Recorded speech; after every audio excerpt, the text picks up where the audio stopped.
नमस्कार साथियों, मैं धर्मेश चौधरी आप लोगों का मार्गदर्शन परिवार में स्वागत है। साथियों, हम आज जो है आप लोगों को वर्णमाला की एक स्पेशल क्लास लेके आए हैं और इसलिए लेके आए हैं क्योंकि यूपी पुलिस के एग्जाम अब 2-3 दिन बाद होने ही होने 17-18 में होना है। तो सोच रहे थे कि जितना भी आप लोगों को पढ़ा दिया गया अभी तक, ऑनलाइन में तो आपको सारा पढ़ा दिया गया है, लेकिन फिर से उसी को रिवीजन करते हुए कुछ स्पेशल मतलब उसमें से छाँट के हम क्वेश्चन बताएँगे, है ना? और कुछ आप लोगों का जो है रिवीजन हो जाएगा मतलब एक पहले से जैसे लिख लिए हैं ताकि समय बर्बाद ना हो। आप लोगों को पूरा मैटर मिल जाए, ताकि पेपर में आपको अच्छे से फ़ायदा हो, ठीक है? तो चलिए हम चर्चा करते हैं वर्णमाला की। लड़का काफी बोलते हैं कि वर्णमाला दिक्कत करती है, तो आज से वर्णमाला की जो भी समस्या है आपकी वो खत्म हो जाएगी। वर्णमाला बस आपको ध्यान से देखना है, केवल देख के समझना है। समझने के बाद आप स्क्रीनशॉट ले लें। स्क्रीनशॉट लेने के बाद उसको पेपर देने के जाने के पहले स्क्रीनशॉट को एक बार केवल देख लें, ठीक है? उसके बाद कोई भी प्रश्न आपका आएगा आराम से हो जाएगा चुटकियों में, ठीक है? तो चलिए शुरू करते हैं वर्णमाला। वर्णमाला की जब शुरुआत करते हैं तो सबसे पहले बात करते हैं वर्ण के समूह को क्या कहते हैं। तो वर्ण के समूह को ही हम क्या कहते हैं? वर्णमाला कहते हैं। वर्णमाला किसे कहते हैं? जो वर्ण होते हैं जैसे का से लेके ज्ञा तक, ये वर्ण होते हैं और इनको जब एक साथ रखते हैं, इकट्ठा कर देते हैं तो यही क्या होते हैं?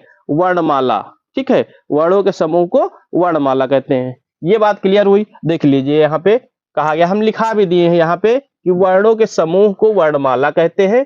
अगला है आपका प्रश्न, भाषा की सबसे छोटी इकाई। कभी कभी पूछता है पेपर में, सरल ही पूछता है, पूछेगा कठिन नहीं पूछेगा। भाषा की सबसे छोटी इकाई पूछेगा, ठीक है? अगर भाषा की सबसे छोटी इकाई पूछ लिया उसने तो क्या हो जाएगा?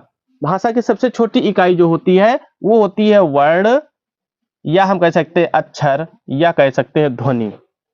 सबसे पहले अगर शुरुआत किसी की होती है तो सबसे पहले होती है वर्ण, अक्षर या ध्वनि की।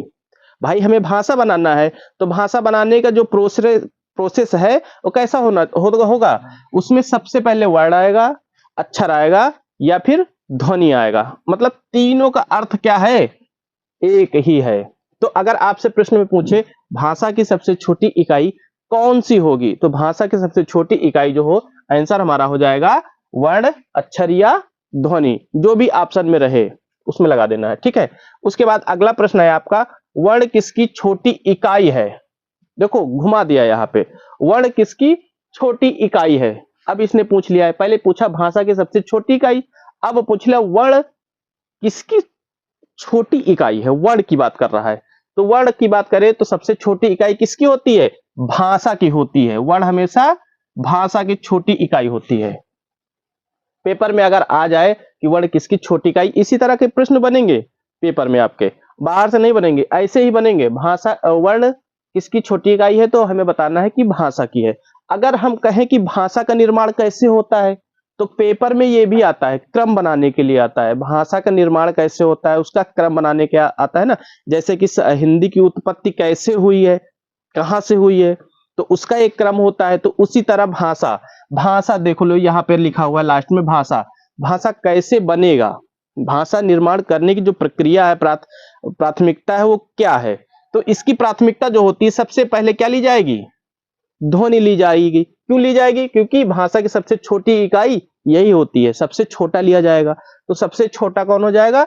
ध्वनि हो जाएगा, ठीक है? ध्वनि के बाद क्या लिया जाएगा? वर्ण लिया जाएगा। वर्ण के बाद क्या लिया जाएगा? शब्द लिया जाएगा। पहले ध्वनि आएगा, ध्वनि से बनेगा एक वर्ण का निर्माण होगा, और एक जब वर्ण आ जाएगा तो उस वर्ण को मिलाकर हम शब्द का निर्माण करेंगे।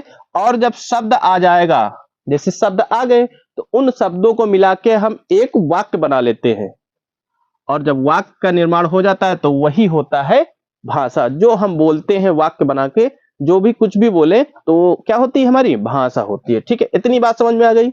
अगर आपसे पूछे, अगर अक्षर को देखें अलग करने, अक्षर क्या है? अक्षर का अर्थ क्या होता है? जिसका विनाश नहीं होता है वही है अक्षर। आ माने नहीं और क्षर माने विनाश, जिसका विनाश न हो वो क्या है? अक्षर। अगर इसको अलग करना चाहे तो ये भी बता दें आपको, ठीक है। अर्थात जिसका विनाश नहीं हो सकता उसको अक्षर कहते हैं, ठीक है। अगला प्रश्न देखिए, अगला प्रश्न क्या कहता है, हिंदी में मूल रूप से वर्ण होते हैं। देखो यहां पर मूल रूप से इसने कहा है, ठीक है। हिंदी में मूल रूप से जितने भी हैं टोटल, उसके बारे में पूछा है। तो हिंदी में मूल रूप से वर्णों की संख्या अगर पूछी जाए आपसे, तो आपको बताना है कि 52 होते हैं। कितने होते हैं? 52, यानी 52 होते हैं, 52 होते हैं। ये भी क्लियर हो गया, ठीक है। अब देखते हैं वर्ण के भेद। पेपर में कभी कभी पूछ लेता है कि वर्ण के भेद बताइए। अब वर्ण के भेद के बारे में देख लीजिए। वर्ण के भेद, तो अगर आपसे पूछे वर्ण के भेद कितने होते हैं, तो 2 बताने हैं। कौन कौन से? पहला होता है आपका स्वर और दूसरा होता है व्यंजन, ठीक है।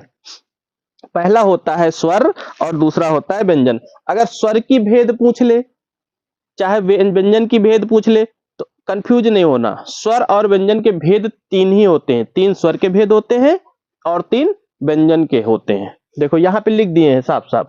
अगर आपसे पूछे वर्ण के कितने भेद होते हैं, जब वर्ण की बात करेगा कि वर्ण के कितने भेद होते हैं, तो वर्ण के 2 भेद बताने हैं। और अगर आपसे पूछ ले कि बताइए वर्ण के 2 भेद में स्वर, स्वर के कितने भेद होते हैं, तो स्वर के होते हैं 3 भेद। एक तो आपका लघु आ जाएगा जिसको ह्रस्व कहते हैं, और दूसरा आ जाएगा आपका दीर्घ आ जाएगा, और तीसरा कौन सा है? प्लुत है, प्लुत जिसको बोलते हैं, ठीक है। अब इसमें भी उत्तर वो प्रश्न कैसे बनता है ये देख लो कि स्वर में कैसे प्रश्न बनेगा। स्वर में कैसे बनेगा? जैसे हास्य स्वर का है तो पूछ लेगा, आज 4 ऑप्शन देके कुछ दे देगा उसमें कि बताइए इसमें से कौन सा हास्य स्वर है या हास्य स्वर नहीं है। तो हास्य स्वर वो होते हैं जिनमें समय बिल्कुल कम लगता है, जिनमें बोलने में कोई समय नहीं लगता है, वो होते हैं हास्य स्वर होते हैं। जैसे आ, ई, उ, ओ, इसमें कोई समय नहीं लगा, मतलब जोर नहीं लगा, बिल्कुल नॉर्मली से हो गया। तो जब नॉर्मल बात होती है यहाँ पे आ, ई, उ, तो यहाँ पर क्या होते हैं? हास्य स्वर होते हैं ये, क्योंकि इनमें मात्राएं नहीं लगी हैं, तो क्या हो जाएंगे? हास्य स्वर हो जाएगा।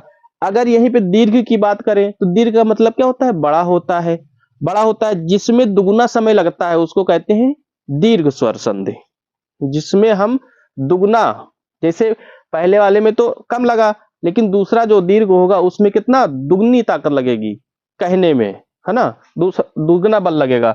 तो यहां पर दीर्घ की बात करें तो देख लीजिए यहाँ पे सब बड़े हैं, बड़ा आ, बड़ा उ, औ और री भी आएगा इसके साथ में, इसके साथ में री भी आएगा। अब देख तीसरा कौन सा है? प्लुत है। प्लुत मतलब इससे ज्यादा नहीं पूछते हैं, इसमें है ही नहीं ज्यादा। जैसे हम ओम लिखते हैं, जैसे हम लिख देते हैं ओम इस तरह, ठीक है। तो इस वाले शब्द में मतलब जिसमें ज्यादा शब्द दुगना वो लगे, ओम, है ना, लंबा खिंचाव हो, वो क्या होंगे? प्लुत होंगे। तो इतनी बात आपको समझ में आ गई है। उम्मीद करता हूं कि आपको ये बात समझ में आ गई होगी कि स्वर क्या होते हैं। अब देख लीजिए, स्वर में कंफ्यूजन मत करना। अगर स्वर के बारे में पूछे तो स्वर के भेद अगर पूछे तो 3 बताना है। कौन कौन से? ह्रस्व स्वर, दीर्घ और प्लुत बताना है। अगर इसमें से भी प्रश्न बना ले तो डरना नहीं है। ह्रस्व मतलब छोटे वाले जो होते हैं आ, ई, उ, है ना, इस तरह के, और दीर्घ का मतलब जो बड़े वाले होंगे जिसमें दुगना समय लगेगा वो हो जाएंगे दीर्घ। और प्लुत वाले में ओम, यानी जो आएंगे जिसमें ज्यादा लंबा समय लगता है बोलने में, थोड़ी देर तक बोलते हैं, जैसे हम ओम करते हैं तो लंबा समय खिंचाव, लंबा खिंचाव होता है ना तो ये वाला हो जाएगा। इसके बाद बात करते हैं व्यंजन की। यहां से प्रश्न बहुत बनता है, व्यंजन से बहुत प्रश्न बनता है। सबसे ज्यादा बनाने वाला प्रश्न अगर कहीं से आता है तो व्यंजन से आता है। व्यंजन में बहुत कंफ्यूजन होता है। अब व्यंजन की बात करें तो व्यंजन के भी 3 भाग होते हैं। कितने भाग होते हैं इसके? 3 भाग होते हैं व्यंजन के, ठीक है। भेद ही पूछेगा कि व्यंजन के कितने भेद होते हैं, तो हमें 3 बताना है। व्यंजन के 3 भेद बताना है। पहला है आपका स्पर्श व्यंजन, दूसरा है आपका ऊष्म व्यंजन, और तीसरा है आपका अंतस्थ व्यंजन। तीसरा है आपका अंतस्थ व्यंजन, अंतस्थ व्यंजन, ठीक है। 3 होते हैं देखो इसमें। एक होता है आपका स्पर्श व्यंजन जिनकी संख्या होती है 25, जिनकी संख्या होती है 25, और एक होता है ऊष्म व्यंजन जिसकी संख्या होती है 4, और एक होता है अंतस्थ व्यंजन जिसकी संख्या होती है 4। यानी जब आपसे पूछे कि व्यंजन की मूल संख्या कितनी होती है, जब आपसे पूछे कि व्यंजन की मूल संख्या, जब भी मूल शब्द का प्रयोग हो तो व्यंजन में आपको मूल शब्द प्रयोग अगर मिल जाए तो आंख बंद करके आपको 33 लगा देना है। कितना लगाना है? 33 लगाना है। लेकिन अगर वहीं पर, ये तो 33 हो गया मूल, लेकिन व्यंजन की कुल संख्या पूछेगा आपसे तो लगाना है आपको 39, यानी 39 लगाना है आपको। अब देखो यहाँ पे 25 और 25 4 29 हो गया, और 29 4 33 हो गया। अब आप कहेंगे सर जी यहाँ तो 33 हो रहा है तो 39 कैसे होगा? इसमें और क्या क्या जोड़ा जाए कि 39 हो जाए, ठीक है, तो उस पे भी हम चर्चा कर लेंगे। अभी हम आपको बता देंगे कि 39 कैसे आएगा, ठीक है। 39 पे भी हम चर्चा कर लेंगे, 39 कैसे आएगा, इसमें और कौन कौन से जुड़ेंगे, ठीक है। अभी इसमें द्विगुण है और भी कई 2-3 चीजें हैं, संयुक्त व्यंजन होते हैं। देखो इसमें अगर 39 की बात करें, 33 है टोटल, 25 4 29 4 33, तो इसमें संयुक्त व्यंजन की संख्या भी जोड़ ली जाती है। इसमें दिखता नहीं होगा ना यहाँ पे, इसमें संयुक्त व्यंजन की संख्या जोड़ ली जाती है, तो संयुक्त व्यंजन की संख्या होती है 4, यानी संयुक्त व्यंजन की संख्या 4 होती है। फिर उसके बाद इसमें द्विगुण की भी जोड़ ली जाती है, द्विगुण व्यंजन की, द्विगुण व्यंजन की 2 संख्या होती है, संयुक्त की 4 और द्विगुण की 2। अब 6 हो गए। अब देखो 33 में अगर 6 जोड़ देंगे तो कितना हो जाएगा? 39 हो जाएगा, यानी 39 हो जाएगा। तो यहीं से व्यंजन की कुल संख्या निकल के आती है 39। पेपर में अगर आपसे कुल शब्द का प्रयोग करे तो 39 लगाना है, अगर कहे कि नहीं मूल तो 33 लगाना है। इतनी बात उम्मीद करते हैं कि आपको समझ में आ गई है, ठीक है। अब देखो संयुक्त व्यंजन कौन से होते हैं, इस पे चर्चा कर लेते हैं। इंपॉर्टेंट होता है, पेपर में ऐसे ही देता है आपको, ऐसे ही दे देगा। बताइए, जैसे उसने कह दिया ये इनमें से 3 दे दिया और एक कहीं से दूसरा उठा के दे दिया, तो पूछ लेगा बताइए कौन सा संयुक्त व्यंजन नहीं है। तो संयुक्त व्यंजन जो होते हैं वो स्रा, छा, त्रा और ज्ञा, ये जो चारों होते हैं लास्ट में जो निकलते हैं लास्ट वाले वर्ग से, तो ये होते हैं आपके संयुक्त व्यंजन। पेपर में देखो बहुत इंपॉर्टेंट है, ये पेपर में पूछा ही जाता है।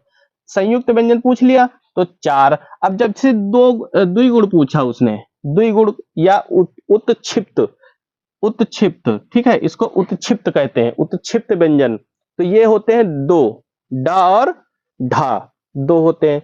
इसके बाद आपसे ये भी पूछ लेगा अंतस्थ व्यंजन कितने होते हैं, पेपर में कई बार पूछता है, तो ये भी आपको याद रखना है कि या, रा, ला, वा ये होते हैं अंतस्थ व्यंजन। तो आपको अंतस्थ व्यंजन पे देखने ध्यान देना है, बस कुछ करना नहीं, केवल देखना है कि या, रा, ला, वा अंतस्थ व्यंजन होते हैं। और संयुक्त व्यंजन कई बार पूछा जा चुका है, स्रा, छा, त्रा, ज्ञा, ठीक है। इसके बाद बात करते हैं ऊष्म व्यंजन की। ऊष्म व्यंजन में क्या आते हैं? तीनों सा आते हैं और सा के बाद छा आता है, ठीक है, सा के बाद छा आता है, सा के बाद छे आता है, जिसमें संयुक्त व्यंजन में छा, त्रा, ज्ञा, हाँ ठीक है, ऊष्म व्यंजन की बात कर रहे हैं, ठीक है, ऊष्म व्यंजन में छा आता है, ठीक है। अब देखो आगे हम देखते हैं संयुक्त व्यंजन। अभी संयुक्त व्यंजन बताए हैं आपको, इस संयुक्त व्यंजन 4 होते हैं, और कौन से, इससे बहुत प्रश्न बनता है। संयुक्त व्यंजन के एक एक वर्ड से प्रश्न बनता है। अब इसमें संयुक्त व्यंजन में देखो स्रा आएगा, छा आएगा, त्रा आएगा, ज्ञा आएगा, ये होता है। देखो अभी ऊपर बताए ना 4 होते हैं, लेकिन कभी कभी इसमें भी पूछ लेता है कौन किससे मिल के बनता है। अब जैसे स्रा की बात करें तो स्रा, जब हम स्रा बोलते हैं तो उसमें सा भी निकलता है और रा भी निकलता है, तो उसमें सा प्लस रा मिला के स्रा बनता है, ठीक है। अब जैसे इसको बोले छा, तो छा जो है बोलने से पहले हमें आधा का निकलेगा, फिर उसके बाद सा लगेगा, तो इन दोनों के योग से छा बनता है, ठीक है। इसके बाद त्रा की बात देख लो, अगर त्रा बोलते हैं तो ता निकलता है और रा निकलता है, तो इन दोनों के योग से त्रा निकले बनेगा। योग से पूछता है वो कि किस जैसे आपसे पूछ ले ता और रा के योग से कौन अक्षर बनेगा, तो हमें बताना है त्रा। ठीक है, उसमें बहुत सारे ऑप्शन होंगे। उसके बाद जैसे ज्ञा है, तो ये जा और आस के योग से मिलके बनता है, तो ये भी इंपॉर्टेंट है भैया, ये बहुत इंपॉर्टेंट है ना, इसको ध्यान में रखना है, ये इंपॉर्टेंट है। इसके बाद हम बात करते हैं अघोष और सघोष की।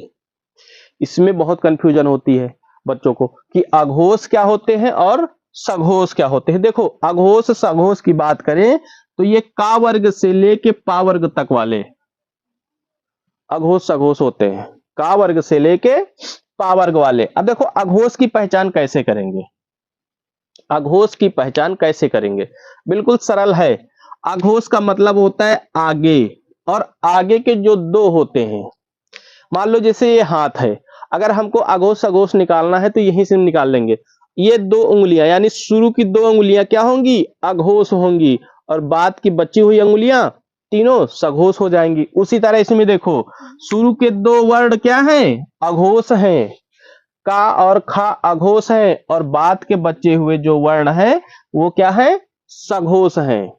कभी भी अब आपसे पूछ ले, चार ऑप्शन देके कहीं से भी पूछ ले कि अगर बताइए ठा क्या है, तो ठा क्या बताओगे, ठा बता दोगे कि टा के बाद ठा आता है, यानी दो के अंतर्गत ही आता है, तो ठा हो जाएगा अघोष के अंतर्गत। और अगर पूछ ले आपसे बताइए धा क्या है, तो धा किस में जाता है, चौथे वर्ण में जाता है, तो चौथे पे जब जाएगा तो हो जाएगा सघोष। ठीक है, इसी तरह याद रखना कि शुरू के दो अघोष और बचे हुए तीन जो होते हैं वो सघोष होते हैं, बस इतना याद रखना है। इसके बाद एक आपका आता है अल्प प्राण महाप्राण।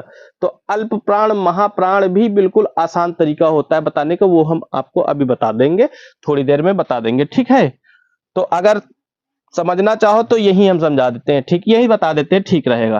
देखो अल्प प्राण महाप्राण भी पूछा बहुत जाता है। ठीक है, अल्प प्राण महाप्राण बहुत पूछा जाता है। देखो उसको भी अगर समझने का तरीका बिल्कुल आसान है, कभी भविष्य में नहीं बोलोगे। जैसे अघोष, आगे के दो अघोष पीछे के तीन सघोष, इतना याद रखो बस, हाथ से आगे के दो अघोष पीछे के तीन सघोष। उसी तरह अल्प प्राण महाप्राण बताने का तरीका देखो, जैसे 5 उंगलियां हैं, ये 5 उंगलियां हैं, आप चाहे इधर से शुरू करो चाहे इधर से शुरू करो, तो पहला स्थान चाहिए इसको दो चाहे इसको दो, इधर से शुरू करेंगे तो इधर आएंगे, इधर से शुरू करेंगे तो इधर को जाएंगे। ठीक है, जैसे देखो अघोष सघोष हमको पता करना है, वो सॉरी अल्प प्राण महाप्राण। अब जैसे आपसे पूछ लिया अल्प प्राण बताइए, तो वर्ण एक वर्ग में 5 वर्ण होते हैं, 5 अक्षर होते हैं कि नहीं होते हैं, 5 होते हैं। अब 5 में ही हमको बताना है अल्प प्राण महाप्राण। तो अगर आपसे पूछ ले अल्प प्राण कौन सा है, तो देखो पहला होता है अल्प प्राण, दूसरा महाप्राण, तीसरा अल्प प्राण, चौथा महाप्राण, पांचवा अल्प प्राण। यानी अल्प प्राण महाप्राण, अल्प प्राण महाप्राण और अल्प प्राण, इस क्रम से चलेंगे। यानी हम चलेंगे अल्प प्राण से। तो पहला अक्षर क्या होता है, का, दूसरा होता है खा, तीसरा होता है गा, फिर घा, फिर अंगा। तो 5 अक्षर ये हो गए। तो 5 में से आपसे पूछ लिया बताइए कि गा क्या है, तो का खा गा, गा कहां पे, बीच में है, तो यानी कि अल्प प्राण, ये महाप्राण, और गा क्या है, अल्प प्राण। इस तरह भी हम जान जाएंगे। ठीक है, एक और तरीका है अल्प प्राण महाप्राण को समझने के लिए, देखो कौन सा तरीका है। जैसे कि का वर्ग है, ये जितने भी वर्ग हैं इसमें, ठीक है, इसमें समझने के लिए देखो अल्प प्राण महाप्राण कैसे समझेंगे। देखो जैसे आ मा आ, इसको हम कह सकते हैं 2 बार प्रयोग करिए माँ को बुलाने के लिए। जैसे कहिए आ मा आ, ठीक है, आ मा आ।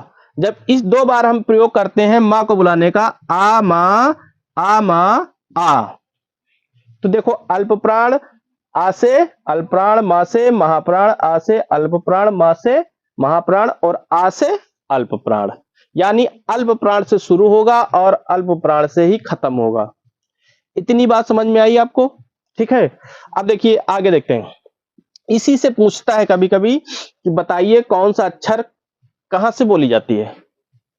हमारे जीभ से बोली जाती है, दांत से बोली जाती है, कंठ से बोली जाती है, कहां से बोली जाती है। तो ये भी देखिए इसमें, जैसे का वर्ग है का वर्ग की बात करें, अब ये अघोष सघोष काम खत्म अल्प प्राण महाप्राण का। ठीक है, अब देखो जैसे कि का से शुरू करें तो उसने कहा कि बताइए का खा गा घा अंगा, यानी इन 5 में से कोई भी पूछ ले आपसे, लेकिन आपको याद रखना ये जो होते हैं शुरू के 5वें अक्षर, सबसे पहली बात नोट करके रखिए, जो शुरू के 5 अक्षर होंगे, ये शुरू के जो 5, वो लास्ट के, सॉरी लास्ट के जो 5 होते हैं उनको कहते हैं हम अनुस्वार शब्द। क्या कहते हैं? अनुस्वार। जैसे हम लोग पढ़ते हैं ना कि अनुस्वार मतलब होता है पर्यायवाची शब्द, है ना, 5वां अक्षर जो होता है, तो वही इसमें देख लो अनुस्वार, लास्ट के जो होंगे 5वां अक्षर जो भी होगा वो नाक से बोला जाएगा। जब हम बोलेंगे तो नाक का भी प्रयोग करेंगे, जब भी 5वां अक्षर का प्रयोग करेंगे तो नासिक वर्ण होगा, इसको कहते हैं नासिक वर्ण या पंचमा अक्षर या अनुस्वार वर्ण। ठीक है अक्षर। तो देखो अब इतना याद रखना कि नाक से बोले जाने वाले कहां मिलेंगे? सबसे आखिरी में जो 5वां अक्षर होगा वो नाक से बोला जाएगा।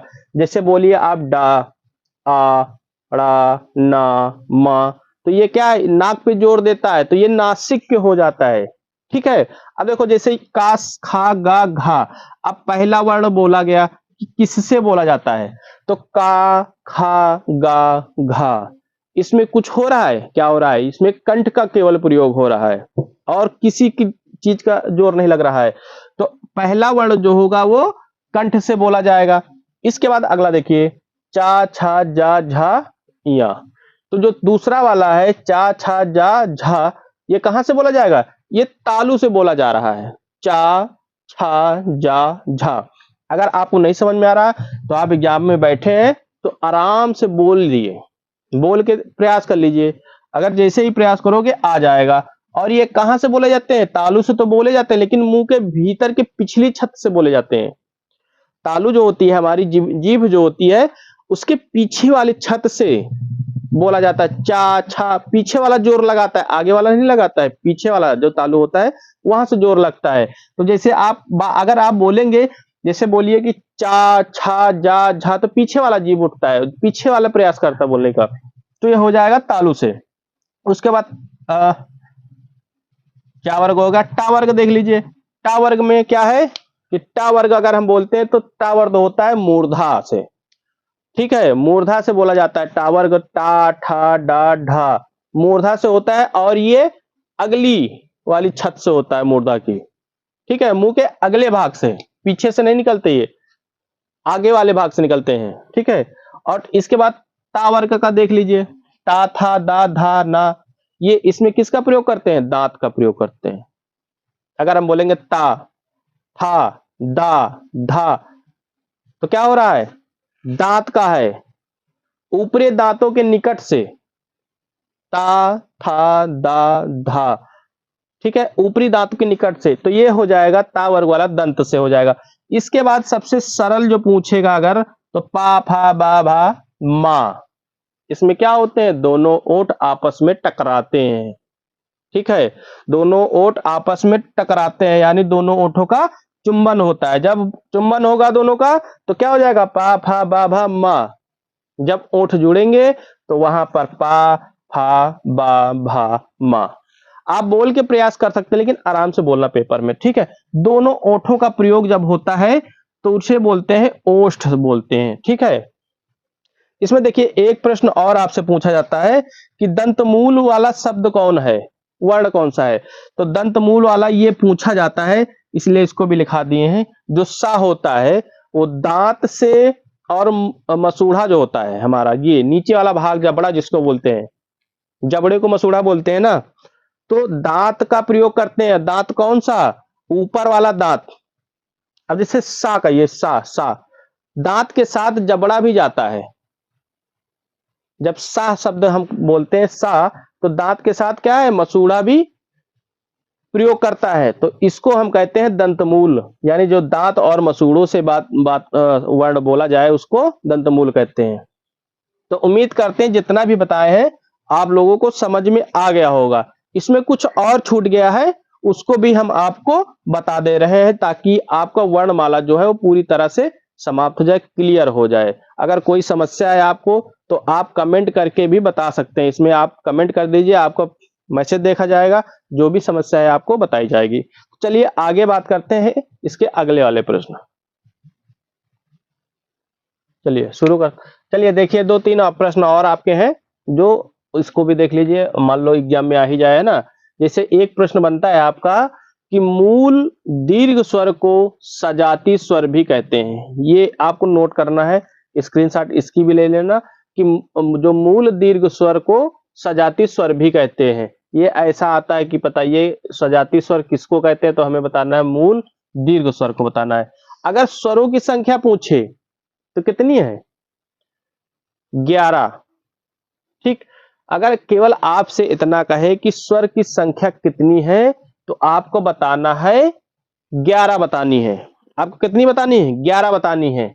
लेकिन अगर कुल स्वरों की संख्या पूछे आपसे, जब कुल का प्रयोग कर दे तो इसमें जो है 2 और जुड़ जाते हैं और ये हो जाते हैं 13 होते हैं कुल।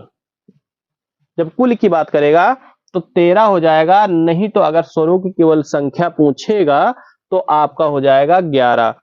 ये देखो इसमें जो 2 जुड़ते हैं ये कहां से आते हैं? ठीक है, ये जो आपके लास्ट वाले होते हैं अंग आहा वाले, ये जो 2 जुड़ते हैं ये आपके जब इसमें जुड़ जाते हैं तो ये 13 हो जाते हैं, 11 से बढ़ के 13 हो जाते हैं। ठीक है, एक जो बहुत पूछा जाता है, लुंठित ध्वन कौन सा है? एक आपको जो पूछता है लुंठित ध्वन कौन सा है बताना है। लुंठित, लुंठित ध्वन कौन सा है आपको बताना है, तो बताइए लुंठित ध्वन कौन सा होता है? आर होता है लुंठित। और ये आर जो होता है, रा जो होता, वो रा जो होता है, आर नहीं रा जो होता है, ये प्रकंपित भी होता है। ये जब बोलने में जब रा बोलते हैं तो जीभ क्या होती है? कपकपाती है।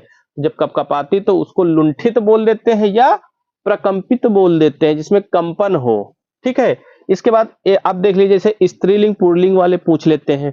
जैसे स्वर जो होते हैं 13 स्वर है, तो 11 में से कभी कभी पूछ लेता है कि बताइए कौन सा स्वर स्त्रीलिंग है और कौन सा पुल्लिंग है। तो देखो जो जो 11 स्वर होते हैं, ठीक है, उसमें से केवल 3 कौन से?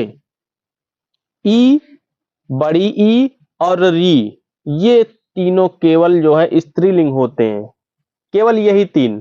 और बचे हुए जो होते हैं सॉरी, वो आपके पुल्लिंग होते हैं। ठीक है, इतना याद रखना है। स्त्रीलिंग याद कर लो, पुल्लिंग वाले पता चल जाता, कभी कभी पूछता है कौन सा स्वर जो स्त्रीलिंग है कौन सा पुल्लिंग है।